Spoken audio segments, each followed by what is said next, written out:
Within every FNAF game, there is always a key gameplay element the player must use in order to fend off against the animatronics. In FNAF 1, you have your doors and cameras. In FNAF 2, you have your Freddy mask. And in FNAF 3, you have your audio lures. The fourth installment in the series, Five Nights at Freddy's 4, has a return to form to the original, once again using doors to fend off against the nightmarish animatronics in your home. Somebody in there. This is my own private domicile and I will not be harassed! Bitch! But what if I told you that it was possible to beat Five Nights at Freddy's 4 without this core gameplay mechanic? Hello everybody, and welcome back to the Bones 5 YouTube channel on YouTube. In today's video, we're going to answer the question, is it possible to beat Five Nights at Freddy's 4 with no doors? I hope you enjoy.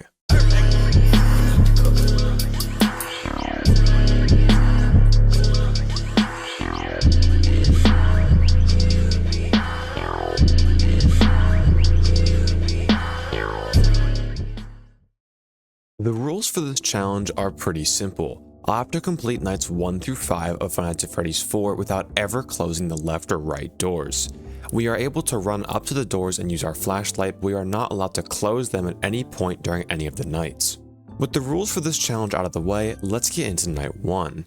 Alright, so today we're going to be attempting a very interesting challenge. I do believe this is possible, 100% actually.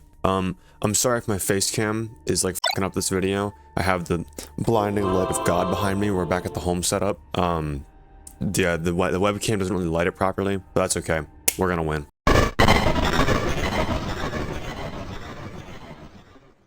From 12 to 2 AM on night 1, no animatronics are active, giving the player some time to learn about the mechanics of the game. I'll take some time here to explain the basics of FNAF 4's gameplay and AI, but if you already know how this game is played, feel free to skip ahead to the next chapter. For the first 4 nights in FNAF 4, you face off against the core 4 animatronics of Bonnie, Chica, Freddy, and Foxy. In order to prevent Bonnie and Chica from getting into your office and jump scaring you, you are required to go up to their respective doors and listen for breathing just outside the door.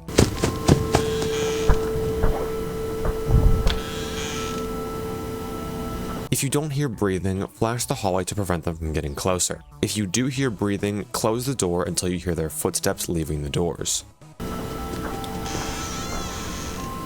Foxy will also roam the halls. If he manages to get into your room, he'll camp out in the closet and require you to close the closet door on him in order to keep him at bay.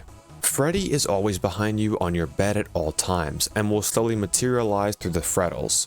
Once enough time has passed without you flashing the bed, Nightmare Freddy will jump scare you. On each night, every animatronic is assigned an AI level that will determine how difficult the animatronic is for that night, ranging from 0 to 20. For Bonnie, Chica, and Foxy when he's in the halls, this AI value will determine how quickly they reach your doors. The way that the game does this is by giving each of these animatronics a movement opportunity every 5 seconds. Which means that every 5 seconds, Bonnie, Chica, and Foxy will have an AI value in 20 chance to move.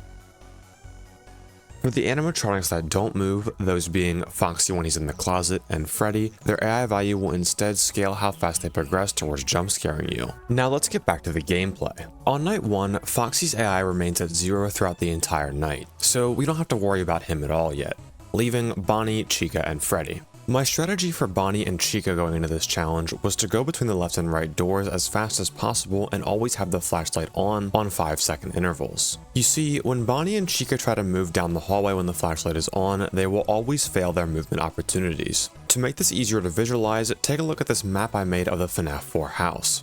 This middle square represents the center of the far hallway. These 2 squares are the corners of each hallway. These middle squares are where Bonnie and Chica are visible when you flash the flashlight.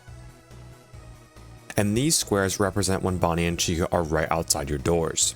If Bonnie or Chica is at the top corner of a hall, and I'm camping that hallway flashing the flashlight down, Bonnie and Chica will not be able to move into that hallway. Specifically, they will have a 50% chance every second to update their destination to either move backwards to the center of the hall in Bonnie's case, or into the kitchen in Chica's case. Both Bonnie and Chica's chance to move is really low on this night, only 5% for Chica and 5 to 10% for Bonnie. So I was able to get through night 1 without too much difficulty. That should be night 1, I think. Okay, cool. Alright, that was light because Foxy wasn't here, so now the real challenge begins because Foxy is hard. I always found these to be scarier than the actual mini games. Like the jump scare would always give me way more. Okay, I gotta lock in now. Something I feel that is worth mentioning is the Plushtrap mini game, because if completed, this minigame gives an insane advantage, allowing the player to start the next night at 2 AM instead of 12 AM on the first attempt. Here's how to beat it every single time. Plushtrap has 2 audio cues, a sound where he's walking and a sound where he's scurrying. Wait until you hear 2 of the scurrying sound cue, then the moment you hear the next walking sound cue begin, shine your flashlight to catch Plushtrap every single time.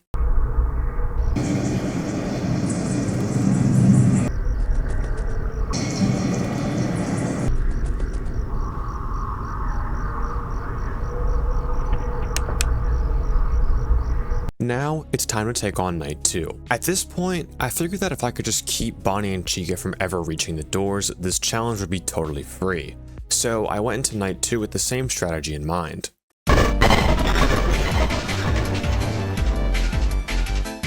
Night 2 is a huge buff from night 1. Bonnie and Chica now start at 5 AI and later get buffed to 7 AI, and Freddy is now at 2 AI and later gets buffed to 3 AI. But the biggest change in this night is Foxy, who is now active. We don't want Foxy getting in the closet ever, as it would give us less time to cover Bonnie and Chica's intervals at the doors. In order to stop Foxy, we're going to have to move with him. You see, Foxy will dash between the 2 back corner squares on every successful movement opportunity that he has, which will play a quiet scurrying sound that pans in the direction of his movement. Once he's in one of these corners, he has a 1 in 10 chance to enter the hall on that side, and a 9 in 10 chance to enter the other back corner. When he actually enters a hall, it will play that same scurrying sound, but a little bit louder. If you happen to ever be at the opposite door of Foxy when he's in this position, he will immediately enter the closet. So we're always going to be tracking Foxy using his quiet scurrying sound. So the general strategy here is to wait in the center of the room, hear Foxy go to a specific side, then hold the door using the flashlight until the next 5-second interval passes, and then just repeat. This makes the night a bit more difficult, but still relatively easy. However, there is one more secret buff on night 2, and it might destroy our entire strategy thus far. Imagine that you are a popular Let's Player playing FNAF 4 for the first time for your millions of fans. You've been checking both doors constantly and haven't seen anything the entire night. You're flashing the left hallway when the clock finally hits 5 AM. Only 1 more hour to go. If you just keep flashing the doors, they'll never reach your bedroom. You go up to the right door, instantly flash, and BAM! Chica was there, poised to jump scare you. How? Why? I've never even seen Chica in the hallway. How did she get here so fast? The reason for that is teleportation.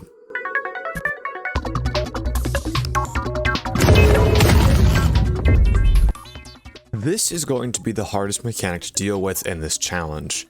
You see, in order to surprise the player, Bonnie and Chica have a hidden mechanic. On nights 2 through 4, Bonnie and Chica can literally teleport to your doors. When the night is first loaded, the game chooses a random hour from 2 to 5 AM for Bonnie and 3 to 5 AM for Chica. Once this random hour is reached, the next time the player goes to the center of the room, they will teleport. In this example here, Bonnie's random hour was 2 AM, and as you can see, he goes from the left hall corner straight to our left door. This can get pretty crazy, as sometimes they can both teleport to your doors at the same time.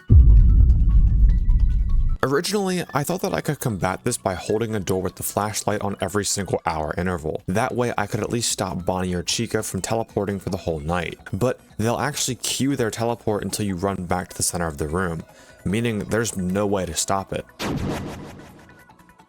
I honestly thought this would be the end of the challenge. Even in the absolute best case scenario, if they're both forced to my doors at 5 AM, Freddy would still kill me before the night ends on later nights. I needed to use my big brain and think. How could I get rid of Bonnie and Chica without closing the doors?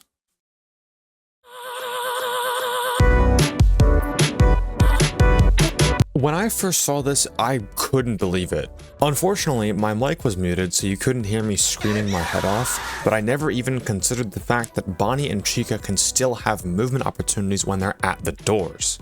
Though these aren't exactly movement opportunities. For some reason, I have no idea why this is included. If Bonnie and Chica are at a door for 10 seconds and you're not listening to their respective door, they will move back to the middle hallway. This is how we can get rid of Bonnie and Chica at the doors.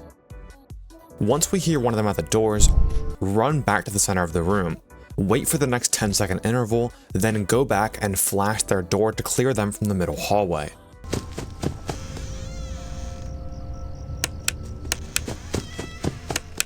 Though it isn't that simple. We don't always know exactly what 10-second interval Bonnie and Chica are on. Luckily, you can hear everything in FNAF 4, including Bonnie and Chica's footsteps going to and leaving the doors.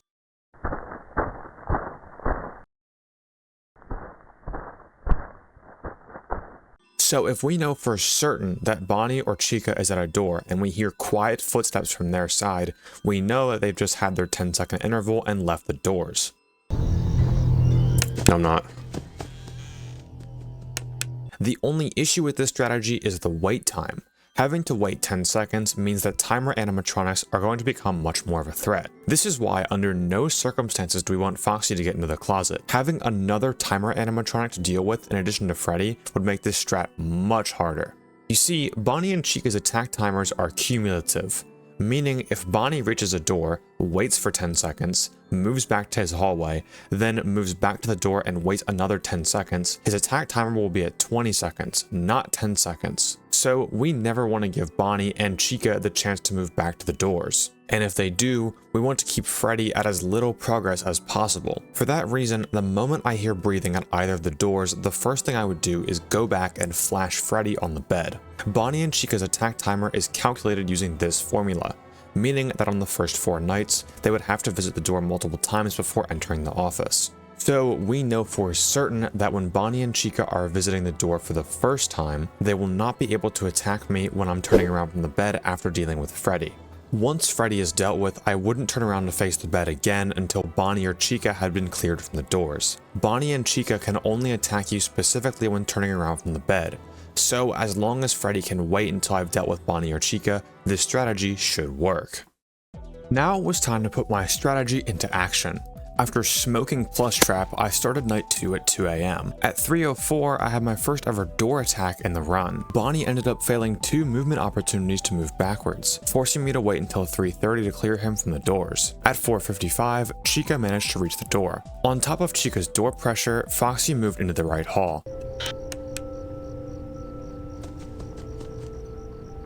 meaning I cannot go to check Bonnie's door until I flash the right hallway or else Foxy would get into the closet. Luckily, Bonnie must have failed like 6 movements in a row because he wasn't even in the hall by the time that I got done with Chica and Foxy. Bonnie, Bonnie, Bonnie!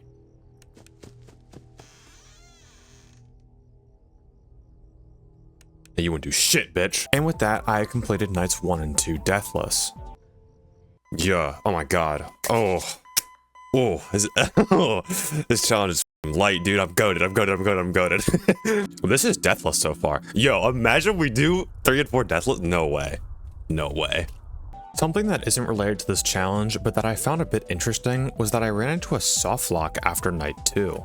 I think what happened here was that I pressed spacebar the moment the screen changed and therefore the text couldn't appear, but honestly I'm not sure. If anyone has any idea what might have caused this, please comment down below, I'd love to hear it. Unfortunately, this means that I had to reset to the title screen. We don't lose any progress from this, but we do lose our 2-hour advantage with Plushtrap. So we move on to night 3 and are forced to play all of it.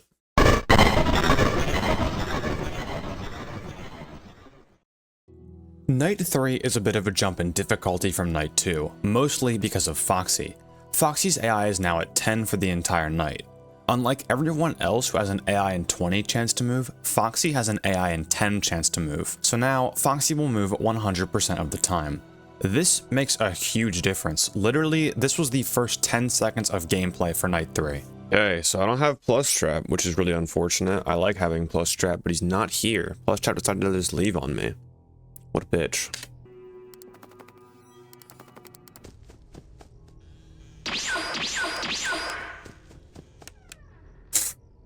Alright, bro, you got that one. But that shouldn't be a problem. I am the GOAT, and we're still gonna do this deathless.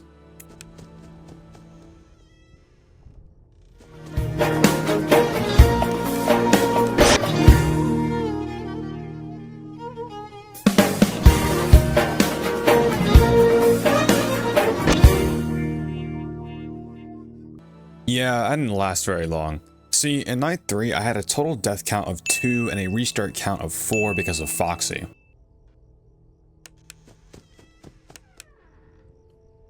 What? Bro, TikTok searched Foxy biting the curb live. The first death was just because Bonnie wouldn't get his fat ass off the door so I could flash. The other death was the opposite. Chica left on the first possible 10-second interval, but I wasn't around when she moved. So when I heard footsteps, I thought that it was her moving away from the door, but in reality, she had already moved away and was moving back to the door. She moved! I heard her! I heard her move! I heard her move! What the fuck? I heard her move! I heard her move. I heard her move. I know I heard her move. Why was that towards the door? Like a dickhead, bro. Dickhead, bro. You got hit. I'm dead ass, bro. You got shot. Ah!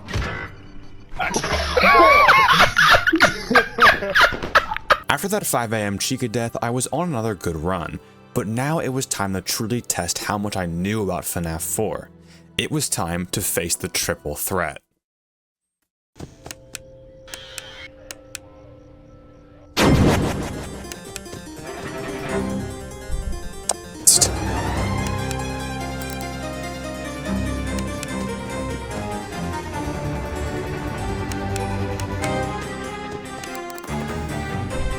Double teleport, dick riding. I'm boned.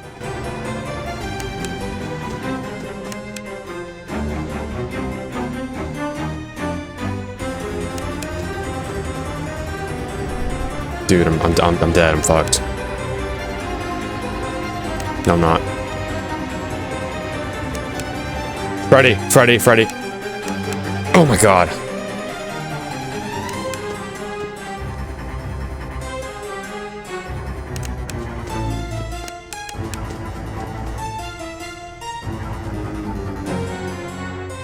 The Bones 5 survives double teleport. Best player in the game.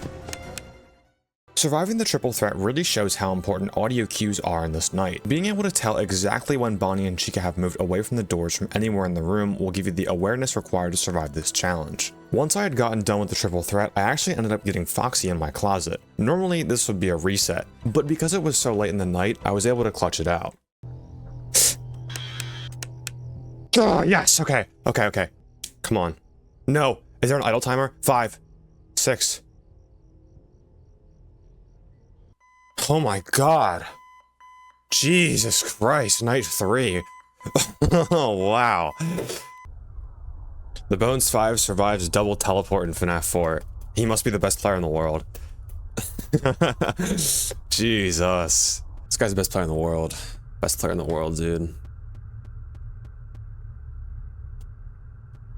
This dude fat as...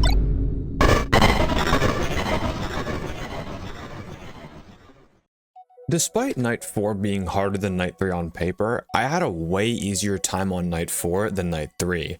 As far as deaths and restarts go, I only had 1 restart because of Foxy getting in the closet, and I ended up dying once for the exact same reason. There isn't really much to say about night 4 that I haven't already said about night 3. Let's f***ing go. I'm so goated. Though if you know anything about FNAF 4, then the next night will be much more interesting. And I'm willing to bet it's probably why a lot of you clicked on this video. What the f***? Fredbear is the only antagonist for all of night 5, and in a way is similar to all the other 4 animatronics merged into one. For the first 20 seconds of the night, Fredbear isn't active. You'll hear his noises, but he doesn't actually spawn in until 20 seconds have passed. Once he's in the house, Fredbear will then start in the middle living room like the other hall animatronics. When he moves from side to side, he'll make a sound cue. Once Fredbear has decided on a side, he has a 50-50 chance when he succeeds a movement opportunity to either run to the other side of the far hall or silently enter the hall of the side that he's on. Unlike Bonnie or Chica, it doesn't matter where Fredbear is visually in the hall. Flashing your light on him won't do anything. Instead, you must close the door in order to send Fredbear back to the opposite corner of the map. Fredbear can also teleport to your bed and closet with a laugh, requiring you to either flash the bed or close the closet doors. Then the cycle repeats. He can only do this 4 times on night 5 and 2 times on every other night that him or Nightmare is present. And a laugh isn't always guaranteed to mean that Fredbear is teleported. There is a lot that goes into determining whether or not a laugh is fake. But for this challenge, it doesn't really matter, so I'm not going to get into it here. If you fail to locate Fredbear and deal with him through whatever means, he will jump scare you after 15 seconds from the hallway, 20 seconds from the bed or the closet if you aren't moving, and 10 seconds from the bed or the closet if you return to the center from any point in the room. He also has an idle jump scare that will trigger if you haven't moved in 15 seconds. So, what's the plan here? Once Fredbear enters a hall, he's not gonna leave if we just run back to the bed, so that isn't gonna work. Fredbear could teleport to the bed or closet and we can deal with him there, but he can only do this twice per night. I mean, at the end of the night 4 segment, I did say this was a fun challenge. Are we gonna call it here? Is Fredbear just simply not possible?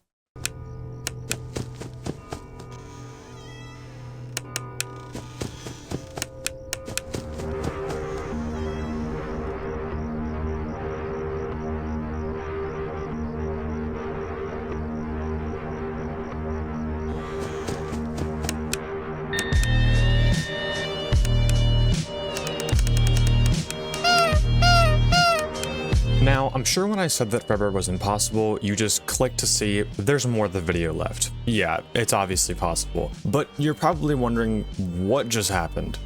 Fredbear was in the left hallway, I saw him, didn't close the door, ran to the other hallway, waited for some reason. Fredbear then appeared on the bed without laughing, then I flashed the bed and got rid of him. Honestly, this reads like some Call of Duty Zombies Easter egg steps. It's super random. The big question here is, how did Fredbear get onto the bed? This is because of a mechanic that genuinely makes no sense at all. You see, when Fredbear is waiting in a hallway, meaning he's moved out of the 3 top squares for 10 seconds, and the player goes to or is at the opposite door of that hallway, Fredbear will silently teleport to the bed or closet. This one mechanic actually makes Fredbear the easiest animatronic to deal with out of everyone in this challenge. So how can we use this to beat the night? Well, here's the Fredbear no doors strategy. Track Fredbear's movement through the back hallway using his sound cues. Then, when Fredbear hasn't made a sound in 3 seconds, go up to the hallway and check to see if he's there. Quickly flash the hallway to check if he's there. Don't hold the flashlight, as this will activate a separate kill timer. If Fredbear isn't there, just run back and wait another 3 seconds and he'll probably show up. He has a 12 and 20 chance to move, so it's more likely that he moves than not. You can either do this by repeatedly flashing the hallway or just running back to the center, then back to the same door. Once you do see Fredbear, run to the opposite door and wait. You want to make sure that you stay at this door until Fredbear's been in the opposite hall for 10 seconds. Fredbear's kill timer will reset once he teleports to the bed or closet. So if you see Fredbear in the hall, I would just wait 10 seconds from whenever you first saw him, since you're likely to be catching his first movement opportunity. Then check the bed. If he's there, flash him. If he isn't there, close the closet doors and wait until you hear footsteps again. Then just repeat this strategy and night 5 is a complete breeze. Of course, you'll still have to deal with Fredbear's laughs and fake laughs, but his kill timer is so lenient on night 5 that it isn't really a problem. Jesus, that was fucking scary, dude. He's so loud. I just didn't want to get jump scared. I couldn't pull up my headphones fast enough.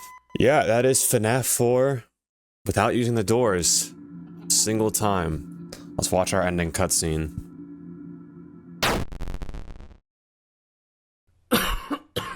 Now we know that Fredbear is possible, and we know that the normal 4 animatronics are possible. So you already know what's next. What about 5? You didn't do night 6.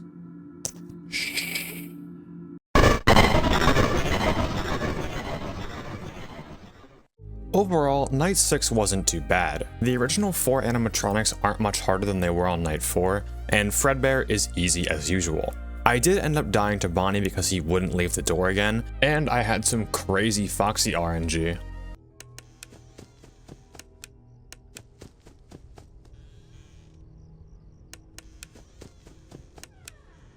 Dude. They ask what like generational hating is. It's that right there. That's fucking insane. I'm just loading in the room, bro. Like, it's not that serious. But he's fucking sweating, dude. During the Fredbear portion of this night, something interesting also happened. When I baited Fredbear to go to the bed, he ended up laughing while he was on the bed and then teleported back to the bed. Here, take a look.